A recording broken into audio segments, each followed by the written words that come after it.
Hi everyone, welcome to my channel Chemistry SR. Those who are new here, myself Subraidu, I teach chemistry in simple and engaging way. If you are interested, keep watching. In today's session, we are going to discuss about some very short answers questions related to classification of elements and periodic properties. Intermediate first year or 11th class chemistry antam. అందులో third chapter ఓకేనా, new syllabus ఇది third chapter. అందులో very short answer question చూద్దాం, exam point of వ్యూలో use అవుతుంది. ఓకేనా, very short answer questions. ఓకేనా, సరే, టోటల్ 10 ఉన్నాయి. ఈ వీడియోలో ఒక 5 క్వశ్చన్స్, నెక్స్ట్ వీడియోలో ఒక 5 క్వశ్చన్స్. గుడ్. ఇక్కడ ఫస్ట్ క్వశ్చన్ ఏమి ఇచ్చాడంటే, అన్ ఎలిమెంట్ ఎక్స్, ఎవరో ఎక్స్ అనే ఒక ఎలిమెంట్ ఇస్తున్నాడు, has atomic number 34. Atomic number 34 ఉంది. Give its position in the periodic table. అయితే పీరియాడిక్ టేబుల్లో తన పొజిషన్ చెప్పన్నాడు. పొజిషన్ అంటే in which group and in which period will that element present. ఏ పీరియడ్లో అలాగే ఏ గ్రూప్లో ఆ ఎలిమెంట్ ఎగ్జిస్ట్ అయి ఉంటుందో చెప్పాలి. అదే పొజిషన్ చెప్పడం అంటే. ఫస్ట్ మనం ఎలక్ట్రానిక్ కాన్ఫిగరేషన్ రాసుకుందాం. ఎక్స్ అటామిక్ నెంబర్ ఎంతనైనా 34 కదా. 34 అంటే ఎలక్ట్రానిక్ కాన్ఫిగరేషన్ ఏంటి? 1s2, 2s2, 2p6, 3s2, 3p6, okay. Next 4s2, ఇక్కడికి 20, దెన్ 3d10, 30 ఓవర్ 34 కదా. 3d తర్వాత 4p వస్తుంది. 4p, p కెపాసిటీ 6 ఎలక్ట్రాన్స్, కానీ ఇక్కడ మనకు 30 అయిపోయి 4 కదా ఉండేది. ఆ 4 ఇక్కడే ఉండిపోతాయి. 4p4. ఓకే, గుడ్, బాగుంది. ఇప్పుడు మనం గమనించాల్సింది ఏంటంటే, లాస్ట్ ఎలక్ట్రాన్ ఎక్కడికి ఎంటర్ అవుతుంది? పి సబ్ లెవెల్, అంటే పి బ్లాక్ ఎలిమెంట్ అయి ఉంటుందని క్లియర్. P block element. S block ఎలిమెంట్కి కానీ పి బ్లాక్ ఎలిమెంట్కి కానీ ఎలిమెంట్ పొజిషన్ కనుక్కోవాలంటే మనం వ్యాలెన్స్ షెల్ కాన్ఫిగరేషన్ గమనిస్తే చాలు. వ్యాలెన్స్ అంటే ఎవరు? Last shell. ఇక్కడ లాస్ట్ షెల్ ఎవరు? 4th shell. ఇదిగో 4s2, 4p4, ఇవి 4th shell. 4th shell is the valence shell. S and P block ఎలిమెంట్ల పొజిషన్ నోటీస్ చేయాలంటే వ్యాలెన్స్ షెల్ కాన్ఫిగరేషన్ చూస్తే సరిపోతుంది. 4s2, 4p4. సరే, ఇక్కడ ప్రిన్సిపల్ క్వాంటమ్ నెంబర్ ఎంత? ఈ రెండింటిలో n value n is equals to 4, ns2, np4. So n value 4. n value ఏం చెప్తుంది? ప్రిన్సిపల్ క్వాంటమ్ నెంబర్ తన పీరియడ్ను ఇండికేట్ చేస్తుంది. n value indicates period. Okay, then group ఎవరు చెప్తారు? వ్యాలెన్స్ ఎలక్ట్రాన్స్ ఎన్ని ఉన్నాయో టోటల్. సో ఇక్కడ టోటల్ వ్యాలెన్స్ ఎలక్ట్రాన్స్ ఎన్ని ఉన్నాయి? 4sలో 2, 4pలో ఒక 4, టోటల్ 6 ఎలక్ట్రాన్స్ ఉన్నాయి. అంటే ఇది గ్రూప్ నెంబర్ చెప్తుంది. ఏం నెంబర్ని చెప్తుంది? Group number. వ్యాలెన్స్ ఎలక్ట్రాన్స్ 6 ఉన్నాయంటే ఏంటి? 6th ఏ గ్రూప్ ఎలిమెంట్. ఏమని చెప్పాలి? 6th ఏ. లేదు అంటే 16th గ్రూప్ అని చెప్పాల్సి ఉంటుంది. ఓకేనా, అది ఓకే. సో ఈ వ్యాలెన్స్ కాన్ఫిగరేషన్ బేస్ చేసుకుని we can conclude one thing. The given element are the given element belongs to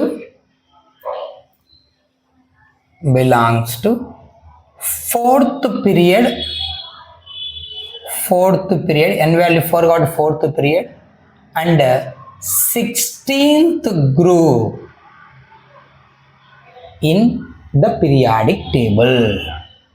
Okay, in the periodic table. That's it. Now come to second one. Mg+2 is smaller than O2- in size y. ఇప్పుడు Mg+2 తీసుకుందాం,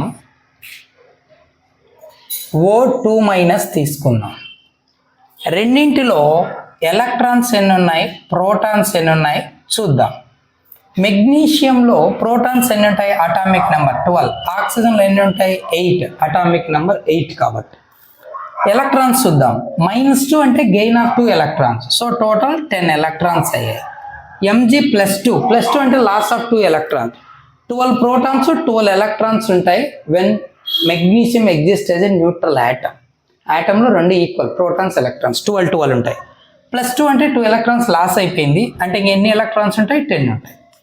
ఇక్కడ గమనిస్తే in both Mg+2 and O2 minus has same number of electrons. Same number of electrons అంటే ఐసో electronic species అంటారు. So here both Mg+2 are 2+ and O2 minus are isoelectronic species, nothing but same number of electrons in the species. Okay, మరి ఇక్కడ గుర్తుపెట్టుకోవాల్సిన ఇంకొక point ఏంటంటే for isoelectronic species, ఎవరైనా isoelectronic species ఉంటే as the nuclear charge increases size decreases. For isoelectronic species as the nuclear charge increases size decreases. So size తగ్గిపోతుంది, nuclear charge పెరిగితే. Electrons nuclear charge increase అయితే size decrease అవుతుంది. So the size ఆర్డర్ను observe చేస్తే వీళ్ళిద్దరిలో nuclear charge ఎవరికి ఎక్కువ ఉంది? మెగ్నీషియం. కాబట్టి magnesium size small. So big ఎవరు ఉంటారు? O2 minus is bigger, nothing but greater when compare to Mg2+. ఇది answer. Okay, that's. How does the nature of oxides changes along third period from sodium oxide to chlorine heptoxide? Sodium monoxide to chlorine heptoxide. అంటే third period elements ఇవి, hydrogen, lithium, sodium. Third period elements, వాటి ఆక్సైడ్లు తీసుకో, nature ఎలా change అవుతుందో చెప్పు అన్నాడు. ఓకేనా? సరే, ఫస్ట్ ఏ కొంచెం డీటెయిల్గా రాసుకుందాం. ఇంత రాయక్కర్లేదు, మీరు ఒక సెంటెన్స్ రాస్తే సరిపోతుంది. అది కూడా లాస్ట్లో చెప్తా. First A, second A, third A, ఇదంతా నేను రాస్తున్నది మీకు అర్థం కావడానికి అంతే. Fourth A, fifth A, sixth A, seventh A. Okay, ఇప్పుడు సోడియం ఆక్సైడ్ నుంచి క్లోరిన్ హెప్టాక్సైడ్. ఫస్ట్ ఏలో ఇది థర్డ్ పీరియడ్, నేను థర్డ్ పీరియడ్లో ఉంటాయి elements. So sodium oxide Na2O, next magnesium oxide MgO, aluminium oxide Al2O3, third A. Fourth ఏలో silicon dioxide, fifth ఏలో phosphorus pentoxide, P4O10. అంటే P2O5 ఉంటుంది కదా సార్, అన్స్టేబుల్, P4O10గా కన్వర్ట్ అవుతుంది, డైమరైజ్ అవుతుంది, P4O10. Then sulphur trioxide and then chlorine heptoxide. Sir SO2 ఉంటుంది కదా, less stable, oxidises in atmospheric oxygen and readily converts to SO3 అంటే. So ఇక్కడ సోడియం ఆక్సైడ్, సోడియం మెటల్ కదా, so metal oxides basic. Magnesium మెటలే, but first A కంటే less metallic, so basic. సింపుల్గా చెప్పాలంటే దీన్ని మోర్ బేసిక్ అనుకుందాం, దీన్ని బేసిక్ అనుకుందాం మనకు అర్థం కావడానికి. ఎగ్జామ్లో ఇదంతా రాయక్కర్లా. తర్వాత అల్యూమినియం అనేది మెటలాయిడ్, మెటల్ నాన్ మెటల్ రెండు నేచర్స్ ఉంటాయి కాబట్టి దీనికి అసిడిక్ అండ్ బేసిక్ రెండు నేచర్లు ఉంటాయి కాబట్టి ఆంఫోటరిక్ అంటాం. సిలికాన్ అసిడిక్, నాన్ మెటల్ కదా సిలికాను, non metal oxides are acidic. Metal oxides basic, non metal oxides acidic, metalloid oxides amphoteric. So ఇవన్నీ నాన్ మెటాలిక్ నేచర్ పెరుగుతుంది, అసిడిక్. ఓకేనా? తర్వాత P4O10 అసిడిక్, ఇది మోర్ అసిడిక్, ఇది హైలీ అసిడిక్. ఇలా చెప్పుకోవచ్చు మనకు అర్థం కావడానికి.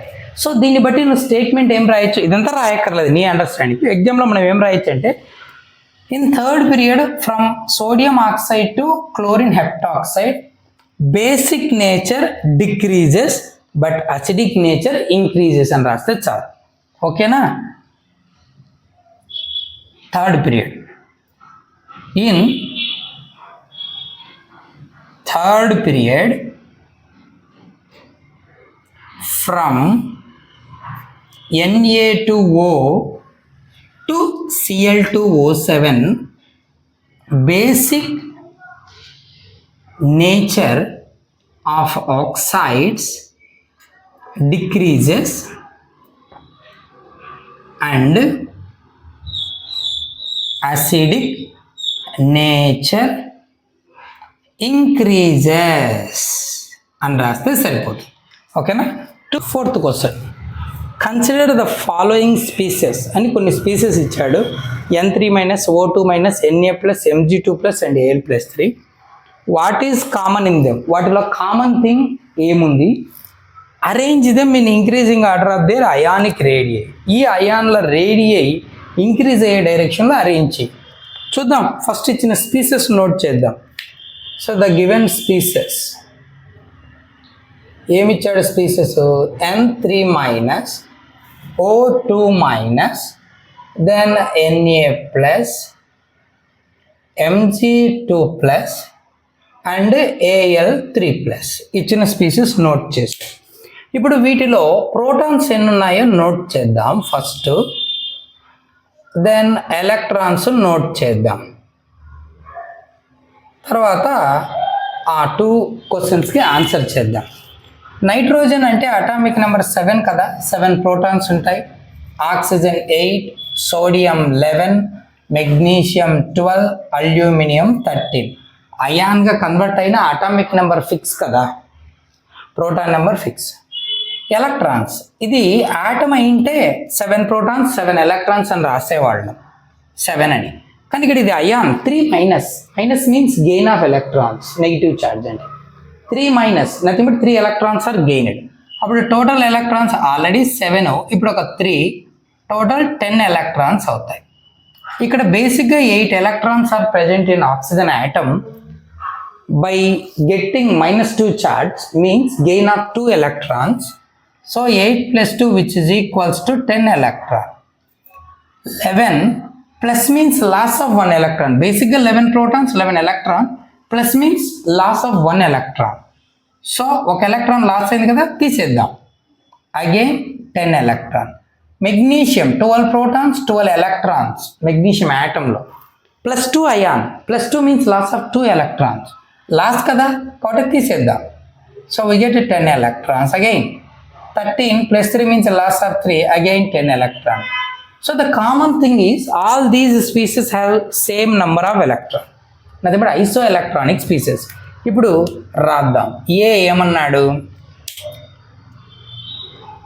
All the given species contains same number of electrons. అంటే ఏంటవి? దాని అర్థం దట్ ఈస్ ఐసో ఎలక్ట్రానిక్ స్పీసెస్. వీటిని ఏమంటారు? ఐసో ఎలక్ట్రానిక్ స్పీసెస్ అంటారు. సరే, ఫస్ట్ థింగ్ అయిపోయింది. సెకండ్ క్వశ్చన్ ఏంటి? Arrange them in increasing order అన్నాడు. ఏం ఇంక్రీజింగ్ ఆర్డర్? సైజ్. అది రాయాలంటే ఇక్కడ ఒక పాయింట్ నోట్ చేసుకోవాలి. ఐసో ఎలక్ట్రానిక్ స్పీసెస్లో న్యూక్లియర్ ఛార్జ్ ఇంక్రీజ్ అయితే సైజ్ డిక్రీజ్ అవుతుంది. ఇప్పటిదాకా ఒక క్వశ్చన్లో కూడా చూసాం. So in the case of isoelectronic species, in the case of isoelectronic species, size decreases with nuclear charge. With nuclear charge అంటే with increase in nuclear charge, లేదంటే క్లియర్గా రాద్దాం. size decreases with increase in nuclear charge. Size తగ్గిపోతుంటుందంట, nuclear charge పెరుగుతుంటే. మరి size order ఏంటి? మరి their ionic radii, వాటి రేడియై ఆర్డర్. అయానిక్ రేడియై అనే రాద్దాం. Ionic radii.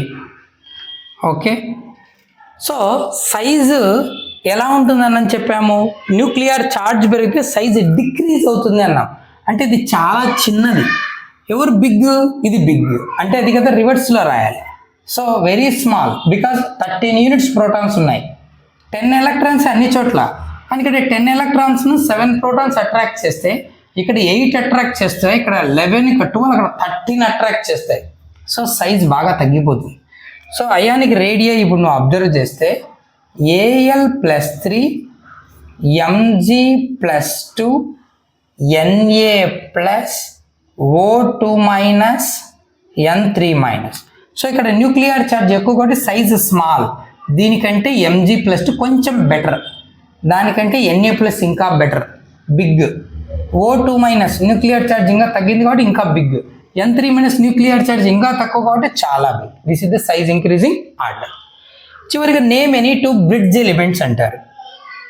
Second period elements are called bridge elements అంటారు. ఎందుకు బ్రిడ్జ్ ఎలిమెంట్స్ అంటారు? They show diagonal relationship. అంటే తన నెక్స్ట్ గ్రూప్లో ఉన్న థర్డ్ పీరియడ్ ఎలిమెంట్తో ప్రాపర్టీస్లో సిమిలారిటీ చూపిస్తాయి, దాన్ని డయాగోనల్ రిలేషన్ అంటారు. అలాంటివి ఇప్పుడు ఎగ్జాంపుల్స్ ఏమైనా ఉన్నాయి అలాంటి ఎలిమెంట్స్ అంటే, ఫస్ట్ ఎగ్జాంపుల్ లిథియం, ఓకేనా, బెరిలియం. సెకండ్ పీరియడ్లో లిథియం చూపిస్తుంది, బెరిలియం చూపిస్తుంది, బోరాన్ చూపిస్తుంది, ఓకేనా. తర్వాత ఆ డయాగోనల్ రిలేషన్ డిసపియర్ అవుతుంది. సో ఇవి అన్నమాట, వీటిని బ్రిడ్జ్ ఎలిమెంట్స్ అంటాం. Okay, hope you understand. Next వీడియోలో ఇంకో 5 క్వశ్చన్స్ ఉన్నాయి, షార్ట్ ఆన్సర్ చూద్దాం. Thank you.